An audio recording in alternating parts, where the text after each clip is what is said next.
What is a plyometric? It's a rapid explosive movements with short ground contact time, typically under 0.25 milliseconds on the ground, emphasizing the stretch shortening cycle. So things like what wouldn't be a plyometric under this, our definition would be like a squat jump, due to you're not reacting with the ground explosively. You're spending time, you might be 300 milliseconds, but also your feet start on the ground and then they come off the ground after the jump. Whereas a drop jump, where you're starting on a box and you step off the box and then explosively jump as high as you can off the ground, that would be a plyometric. So yeah, coaching, particularly in your volume phase, where we're building up their resilience and their tissues to this type of training, that's where you want to coach these positions with the foot and the pre-tension and preparing good habits. Then when we're going to that intensification phase, they should have a good understanding of how to pre-tense, the position of their core, their trunk. They've got good lumbic pelvic control, coordination with the swing leg, and ultimately their tissues are ready for those high force activities. That's where you can build those fundamentals in the early stage, getting more your extensive work, double leg work. And then when you're doing more high force activities like bounds, off a box, drop jumps, depth jumps, so they're higher force activities, more advanced, your athlete, typically you expose them to unilateral single leg tasks as well. They're going to have a much higher strain and higher stress, which is great for adaptation, but we want to make sure we build them up to that. Starting with surface types. So I think this is it for me anyway. It's an area over the last couple of years working in reconditioning. Typically have a period of time when athletes injured where they perhaps can't do any running, and we want to prep them for running, prep them for high intensity actions like accelerations, agility, and sprinting. So while they aren't doing the work on the field, you can microdose some plyometric work and use the surface area. So where we can periodize it is the surface.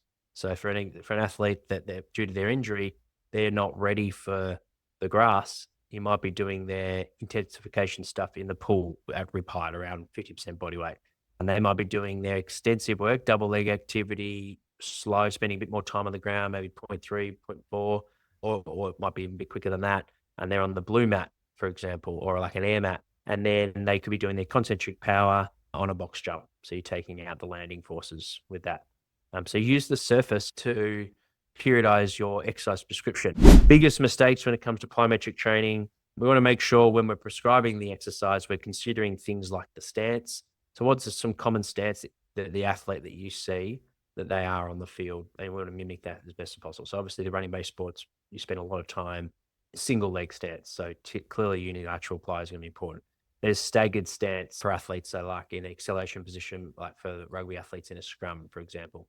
Or there's double leg stance, for athletes when they're side shuffling, like a basketball court. We've got your contact time that we want to take into account. Is it typically slow, stretch, shorten cycle work? Is it fast, real explosive, rapid contraction time, as well as the different contacts with the ground as well? Is it more vertical, horizontal, and lateral? What's our focus from a vector point of view? Are we putting force into the ground vertically and jump and launching our body up as vertically as high as possible towards the sky? Is it more horizontal? We know with vertical, it's going to have a bit more correlation with sprinting. Horizontal is going to be more acceleration. And then the lateral work is going to be for things like deceleration, cutting, and all our agility-based movements. Really important that we test. So for me, the most common ones would be the drop jump, double leg on a 45 centimeter box, single leg drop jump on a 30 centimeter box. The 10-5 is popular. I've always, if I had a force plate embedded in the ground, I would use it. But whenever playing it around with myself or with an athlete, they're constrained by feeling like they're going to roll their ankle or slip off the force plate. But when it's elevated off the ground, I've never really used the 10-5 heaps. Side hop, not on force plates, but just get him to jump over a 30 centimeter piece of 2 pieces of tape. 40 centimeters, 30 seconds, as many reps as possible. Aiming for above 50, the research was with soccer play, I believe, and obviously taking into account their body mass. So, if it was on soccer athletes that averaged 75 kilos, if you've got a 100 kilo athlete, you probably take 10% off that standard of 50 each side. And then you can also go with symmetry as well. Have a look at their left or right, knowing that no doubt there's going to be an asymmetry there, but is it a huge gap on the video test, just using your coach's eye. What's their competency like? Are they all over the place and lose control? Are they spending lots of time on the ground? Is it not continuous? But yeah, the side hop's quite good for before you're progressing their agility, change of direction type work. And then the triple hop from ACL perspective,